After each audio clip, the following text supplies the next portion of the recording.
صبح کی ٹھنڈی ہوا میں مٹی کی خوشبو رچی ہوئی تھی اور کھیتوں کے کنارے بیٹھا رحمت علی اپنی ہتھیلیوں کو دیکھ رہا تھا، وہی کھردری ہتھیلیاں جنہوں نے ساری عمر زمین کو چیر کر اناج اگایا مگر کبھی اپنے نصیب کو نرم نہ کر سکی۔ اس کے سامنے بندھا ہوا وہ اکلوتا جانور کھڑا تھا جسے وہ اپنے بچوں کی طرح پالتا آیا تھا، اور آج اسی کو بیچنے کا فیصلہ اس کے سینے پر پتھر کی طرح رکھا ہوا تھا۔ گھر کے اندر سے اس کی بیوی سکینہ کی کھانسی کی آواز بار بار آ رہی تھی۔ وہ کئی مہینوں سے بیمار تھی اور دوائی کے لیے بھی پیسے پورے نہیں ہوتے تھے، مگر آج معاملہ کچھ اور تھا۔ آج ارمان کی زندگی کا سب سے بڑا دن تھا۔ اس کا ملٹی نیشنل کمپنی میں انٹرویو تھا۔ رحمت علی نے آہستہ سے سر اٹھایا اور آسمان کی طرف دیکھا، جیسے وہاں سے کوئی راستہ نکل آئے گا۔ ارمان گھر کے دروازے پر کھڑا باپ کو دیکھ رہا تھا۔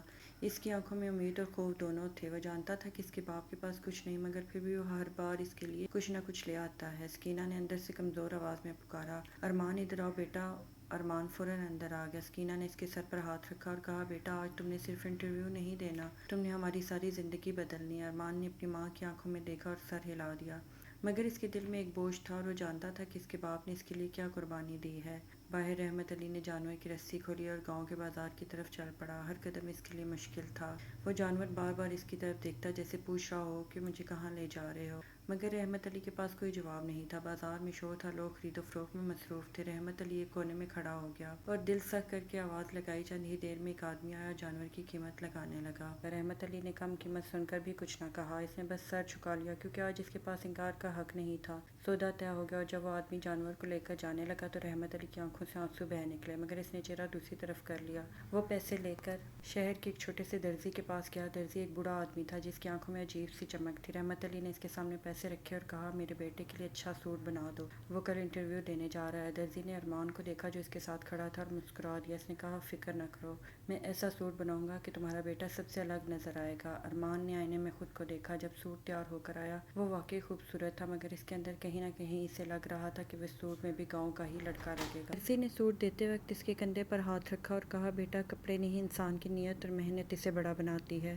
اگلے دن صبح ارمان شہر کی بڑی عمارت کے سامنے کھڑا تھا جہاں انٹرویو ہونا تھا۔ اس کے ارد گرد مہنگی گاڑیاں آ رہی تھیں اور سوٹ پہنے لڑکے ہنستے ہوئے اندر جا رہے تھے۔ ارمان نے گہری سانس لی اور اندر داخل ہو گیا۔ ہال میں بیٹھے لڑکے اس کی طرف دیکھ کر مسکرانے لگے۔ کسی نے آہستہ سے کہا، دیکھو گاؤں سے سیدھا یہاں آ گیا ہے۔ کسی نے اس کے جوتوں کی طرف اشارہ کیا تو کسی نے اس کے بولنے کے انداز پر ہنسی اڑائی۔ ارمان نے سب کچھ سنا مگر خاموش رہا۔ اس کے ذہن میں اپنی ماں کی بات گونج رہی تھی۔ جب اس کا نمبر آیا تو آہستہ آہستہ چلتا ہوا انٹرویو روم میں داخل ہوا۔ اس کا دل زور زور سے دھڑک رہا تھا، مگر اس کی آنکھوں میں ایک عجیب سا یقین تھا۔ وہ کرسی کے سامنے کھڑا ہو گیا اور اجازت لے کر بیٹھ گیا۔ انٹرویو پینل میں کئی لوگ بیٹھے تھے مگر درمیان میں ایک شخص تھا جس کے چہرے پر سنجیدگی تھی۔ وہ کمپنی کا مالک تھا۔ اس نے ارمان کی طرف غور سے دیکھا، پھر اس کے ہاتھ میں پکڑی فائل کو دیکھا، مگر اچانک اس کی نظر ارمان کے کوٹ پر لگی۔ ایک پرانی سی ٹیگ پر جا کر رکی۔ وہ ٹیگ عام سا تھا جیسے کسی سستے درزی کی دکان پر لگا ہوتا ہے، مگر اسے دیکھتے ہی اس شخص کے چہرے کا رنگ بدل گیا۔ اس نے فوراً اپنی کرسی سے اٹھ کر ارمان کی طرف قدم بڑھائے۔ کمرے میں بیٹھے سب لوگ حیران رہ گئے۔ مالک نے ارمان کے سامنے آ کر کھڑے ہو کر اسے سیلوٹ کیا۔ اسے سمجھ نہیں آ رہا تھا کہ یہ سب کیا ہو رہا ہے۔ کمرے میں خاموشی چھا گئی اور سب کی نظریں اس منظر پر جم گئیں، کیونکہ کسی نے کبھی ایسا نہیں دیکھا تھا کہ ایک بڑی کمپنی کا مالک ایک سادہ سے لڑکے کو سیلوٹ کرے۔ اور یہی وہ لمحہ تھا جب ارمان کی زندگی ایک ایسے موڑ پر آ گئی جہاں سے سب کچھ بدلنے والا تھا۔ کمرے میں پھیلی ہوئی خاموشی کسی طوفان سے پہلے کے سکون جیسی تھی۔ سب لوگ حیرت سے اس منظر کو دیکھ رہے تھے۔ ایک سادہ دیہاتی لڑکا جس کا چند لمحے پہلے مذاق اڑایا جا رہا تھا، وہی لڑکا کمپنی کے مالک کے سامنے کھڑا تھا اور وہ مالک اسے سیلوٹ کر رہا تھا۔ ارمان کے ہاتھ ہلکے ہلکے کانپ رہے تھے۔ اسے سمجھ نہیں آ رہا تھا کہ یہ سب کیوں ہو رہا ہے۔ مالک نے آہستہ سے اپنا ہاتھ نیچے کیا اور ایک قدم پیچھے ہٹ کر ارمان کو غور سے دیکھنے لگا۔ اس کی آنکھوں میں یادوں کا ایک سمندر تھا، جیسے وہ کسی بہت پرانی چیز کو پہچان گیا ہو۔ اس نے دھیمی آواز میں کہا، یہ کوٹ تم نے کہاں سے لیا ہے؟ ارمان نے ہچکچاتے ہوئے جواب دیا، جی ایک چھوٹے سے درزی سے بنوایا ہے، شہر کے پرانے بازار میں۔ مالک کے ہونٹوں پر ایک عجیب سی مسکراہٹ آ گئی۔ اس نے پھر پوچھا، اس درزی کا نام کیا ہے؟ ارمان نے فوراً کہا، جی اس کا نام بابا کریم ہے۔ وہ بوڑھا آدمی ہے، اس کی دکان چھوٹی سی ہے مگر وہ بہت محبت سے کپڑے سیتا ہے۔ یہ سنتے ہی مالک کی آنکھوں میں آنسو آ گئے۔ اس نے اپنی نظریں جھکا لی اور چند لمحے کے لیے خاموش ہو گیا۔ کمرے میں بیٹھے باقی لوگ اب اور بھی زیادہ حیران ہو گئے تھے کیونکہ انہوں نے کبھی اپنے مالک کو اس طرح جذباتی ہوتے ہوئے نہیں دیکھا تھا۔ مالک نے کرسی کی طرف اشارہ کیا اور ارمان سے کہا، بیٹھ جاؤ بیٹا۔ اس کی آواز میں اب سختی نہیں بلکہ ایک عجیب سی نرمی تھی۔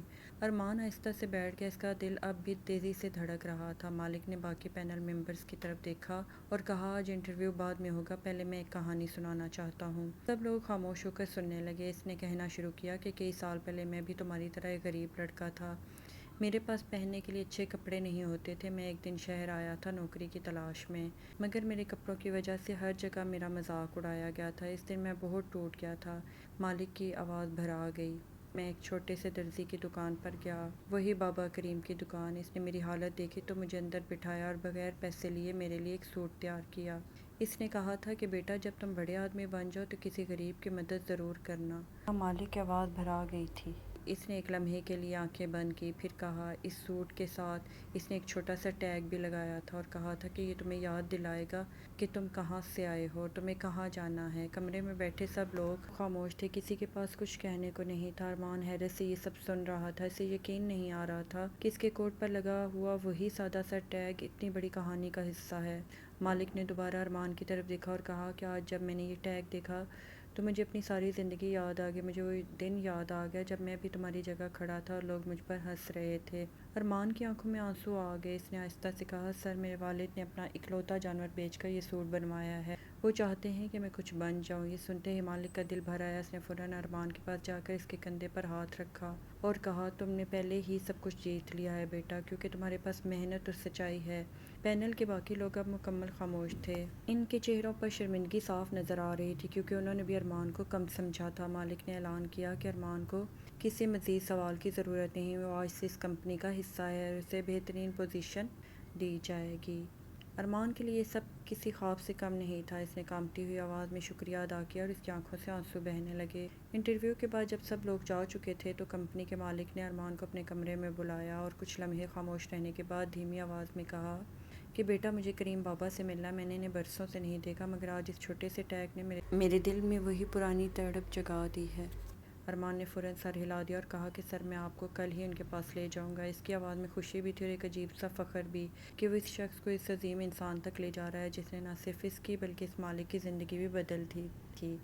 اگلے دن صبح ارمان کمپنی کے گیٹ پر مالک کا انتظار کر رہا تھا۔ جب وہ بڑی سی گاڑی سے اترے تو ان کے چہرے پر ایک بے چینی صاف نظر آ رہی تھی، جیسے ایک بچہ برسوں بعد اپنے کسی پیارے سے ملنے جا رہا ہو۔ مالک نے کریم بابا کو دیکھا تو دونوں ایک دوسرے سے گلے ملے، پرانی یادیں تازہ کی اور ان کو بتایا کہ کئی سال پہلے آپ کے ایک چھوٹے سے عمل نے میری زندگی بدل دی تھی اور آج آپ کے اس عمل نے ارمان کی زندگی بدل دی، کیونکہ میں نے آپ کے نام کا ٹیگ پہچان کر اسے جاب پر رکھ لیا۔ مہینے گزر کے ارمان کی زندگی مکمل طور پر بدل چکی تھی اور اب اسی کمپنی میں ایک اہم عہدے پر کام کر رہا تھا، مگر اس نے کبھی اپنی سادگی نہیں چھوڑی۔ وہ اب بھی وہی گاؤں کا لڑکا تھا جس کے دل میں اپنے ماں باپ کے لیے بے پناہ محبت تھی۔ اس نے سب سے پہلے اپنے والد کا قرض اتارا، اپنی ماں کا علاج کروایا۔ سکینہ پہلے سے بہتر تھی، اس کے چہرے پر سکون آ گیا تھا۔